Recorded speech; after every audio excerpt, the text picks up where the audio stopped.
ಚಳ್ಳಕೆರೆ ತಾಲೂಕಿನ ಟಿಎನ್ಕೋಟೆ ಗ್ರಾಮದಲ್ಲಿ ಒತ್ತುವರಿಯಾಗಿರುವ ಸರ್ಕಾರಿ ಜಾಗವನ್ನು ತೆರವು ಮಾಡಿಸಬೇಕು ಎಂದು ಚಳ್ಳಕೆರೆ ನಗರದ ತಾಲೂಕು ಕಚೇರಿ ಮುಂಭಾಗದಲ್ಲಿ ಸೋಮವಾರ 1 ಗಂಟೆಗೆ ಗ್ರಾಮಸ್ಥರು ಬೃಹತ್ ಪ್ರತಿಭಟನೆ ನಡೆಸಿ ಒತ್ತಾಯ ಮಾಡಿದರು.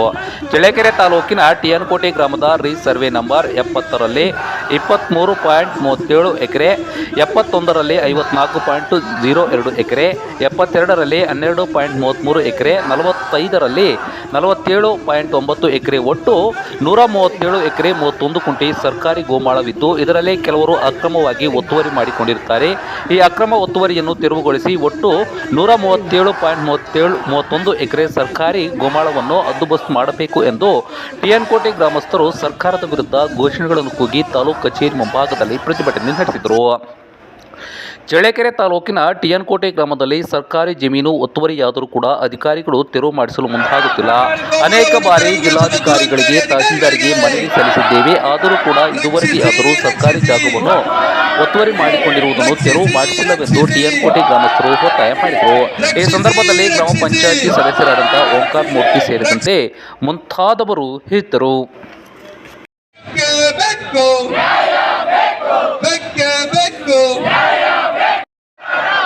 ಗೋಮಾಳವನ್ನು ತೆರವುಗೊಳಿಸಿದ ದುರಂಕಾರಿ ಅಧಿಕಾರಿಗಳಿಗೆ ರಕ್ಷಿಸಿ ರಕ್ಷಿಸಿ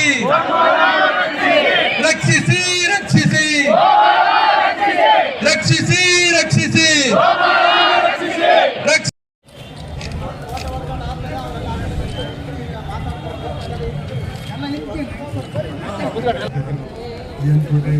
ಸರ್ಕಾರಿ ಗೋಮಾಳ ಒತ್ತುವರಿ ತೆರವುಗೊಳಿಸುವ ಬಗ್ಗೆ ಎಲ್ಲರೂ ಬಂದು ಇವತ್ತು ಧರಣಿ ಮಾಡ್ಕೊಂಡ್ಬಂದು ನಮ್ಮ ಕಚೇರಿ ಮುಂದೆ ಎಲ್ಲರೂ ತಮ್ಮ ಬೇಡಿಕೆಗಳನ್ನು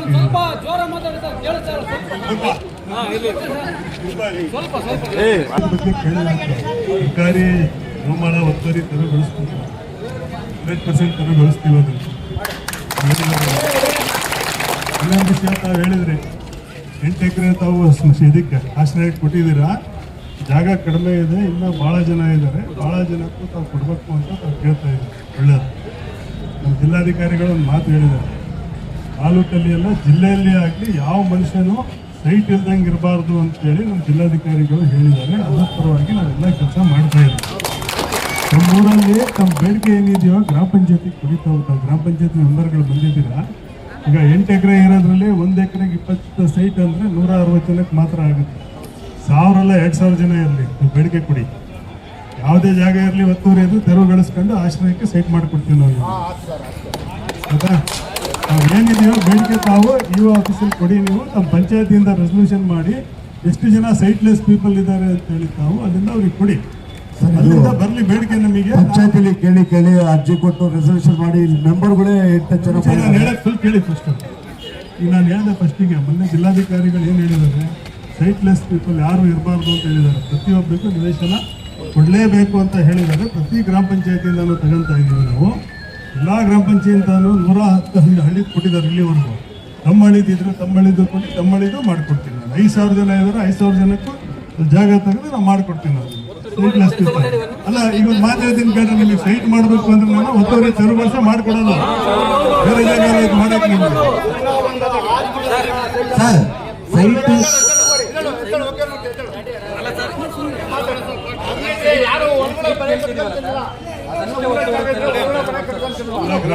ಎಲ್ಲ ಗೋಮಾಳ ಒತ್ತುವರಿ ಮಾಡ್ತೀವಿ. ಈಗ ಕಾನೂನು ಪ್ರಕಾರ ಏನು ಅವಕಾಶ ಇದೆ ನೋಡ್ತೀವಿ. ಯಾರ್ಯಾರು 57 ಅರ್ಜಿ ಹಾಕಿದ್ದಾರೆ, ಆ 57 ಅರ್ಜಿ ವಜಾ ಆಗಿದಾವ ನೋಡ್ಕೊಂಡು ಇದ್ರೆ ವಜಾ ಮಾಡಿ ಎಲ್ಲರಿಗೂ ಆ ಒತ್ತುವರಿ ಸರ್ಕಾರಿ ಗೋಮಾಳ ಏನಿದೆ ಒತ್ತುವರಿ ತೆರವುಗೊಳಿಸ್ತೀವಿ. ಯಾವತ್ತು ಮಾಡ್ತೇವೆ ಸರ್?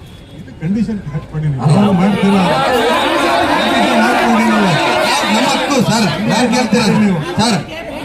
ಈಗ ಬೇಡಿಕೆಯಾಗಿ ಉಳಿಬಾರ್ದು.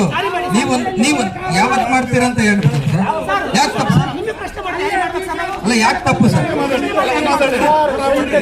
ಎಲ್ಲರೂ ಮಾತಾಡ್ಬೇಡ್ರಿ, ಸಮಾಧಾನವಾಗಿರಿ ಸರ್. ಸಮಾಧಾನ ಉತ್ತರ ಕೊಡ್ತಾ ಇದ್ದೀವಿ. ಆಯ್ತು ಸರ್, ನಾವು ಸಮಾಧಾನವಾಗಿ ಕೇಳ್ತಿದ್ದೀವಿ. ಯಾವಾಗ ನಾನೇನು ಹೇಳ್ತೀನಿ ಗೊತ್ತಾ ಸರ್, ಕಾನೂನು ಪ್ರಕಾರ ಏನು ಅವಕಾಶ ಇದೆ, ನಮ್ಮ ಸರ್ಕ್ಯುಲರ್ಸ್ ಏನಿದೆ, ಗೌರ್ಮೆಂಟ್ ಆದೇಶ ಏನಿದೆ ಅದನ್ನ ನೋಡ್ಕೊಂಡು ಯಾವ ತೆರವುಗೊಳಿಸ್ಬೇಕು, ಯಾವ ತೆರವುಗೊಳಿಸಬಾರ್ದು ಅನ್ನೋದು ಏನಿದಾವ ಆದೇಶಗಳು ಎಲ್ಲವೂ ನೋಡ್ಕೊಂಡು 57 ಅರ್ಜಿಗಳು ನೋಡ್ಕೊಂಡು ಅದಕ್ಕೆ ಪರಿಶೀಲನೆ ಮಾಡ್ಲಿದ್ದಂಗೆ ಬರ್ರಿ ಅಂದ್ರೆ ಹೆಂಗೆ ಬರಲಿ ನಾನು? ಪರಿಶೀಲನೆ ಮಾಡಕ್ಕೆ ಎಷ್ಟು ದಿನ ಬೇಕು? 1 ತಿಂಗಳು ಬೇಕಾಗುತ್ತೆ. 1 ತಿಂಗಳು ಬೇಕಾಗುತ್ತೆ, ಟೈಮ್ ಬೇಕು. 1 ತಿಂಗಳು ಅಂದ್ರೆ ಬಹಳ ದೂರ ಆಯ್ತು. 10 10 ವರ್ಷದಿಂದಾನೇ ಕಾತ್ಕೊಂತ ಬಂದಿರೋ ಒಂದು ತಿಂಗಳ ಕಾಲಕ್ಕೆ 11 ವರ್ಷ ಕಾದಾರಂತ ವೆಯ್ಟ್ ಮಾಡಿ. 11 ವರ್ಷ ಕಾದಿದೀವಿ, ಇವಾಗ ಅಷ್ಟು ಕಾಯೋದ್ ಬೇಡ. ನೀವು ಒಂದು ವಾರದೊಳಗೆ ಮಾಡಿ ಸರ್, ದಯಮಾಡಿ. ಬೇರೆಯವ್ರ ಕೆಲಸ ಇರ್ತಾರೆ, ಹೇಳ್ತೀನಿ ಕೇಳಿ. ಬೇರೆಯವ್ರ ಕೆಲಸ ಇದಾರೆ, ಆಗ್ಲಿ ಸರ್. ಒಂದು ತಿಂಗಳ ಒಂದು ಕೆಲಸ ಮಾಡ್ತೀವಿ ಅಂತ ಹೇಳ್ತಾ ಇದ್ದೀನಿ. ನಿಮ್ಮ ಎಷ್ಟೋ ಕೆಲಸಗಳು ಫೈಲ್ಗಳು ವಾರಗಟ್ಟಲೆ ಹಂಚಿರ್ತಾರೆ. ಇದು ಒಂದು ದಿನ ನಿಮಗೆ ತಡ ಆದ್ರೆ ನಿಮ್ಗೆ ಏನು ಇದಾಗಲ್ಲ. ಯಾಕಂತ ಕೇಳ್ರಿ, ಇದು ಜನರ ಸಮಸ್ಯೆ. ಜನರ ಸಮಸ್ಯೆನ ಕರೆಕ್ಟ್ ಕೆಲಸ ಮಾಡ್ತಿಲ್ಲ ಅಂದ್ರೆ ಈ ಸರಿ ಹೋರಾಟದ ಮುಖಾಂತರ ಅವ್ರಿಗೆ ಬಿಸಿ ಮುಟ್ಟಿಸ್ಬೇಕು. ಅವಾಗ ಕಾರ್ಯಗಳು ಸುಸೂತ್ರವಾಗಿ ನಡೀತವೆ, ಕರೆಕ್ಟ್ ಟೈಮಿಂಗ್ ನಡೀತವೆ. ಸಕಾಲ ಯೋಜನೆ ಐತೆ. ಒಂದು ಅರ್ಜಿ ಹಾಕಿದ್ರೆ ಇಷ್ಟು ದಿನದೊಳಗೆ ನೀವು ಅದನ್ನು ಗೋಲ್ಮಾಲ್ ಮಾಡ್ಬಿಡುತ್ತೆ.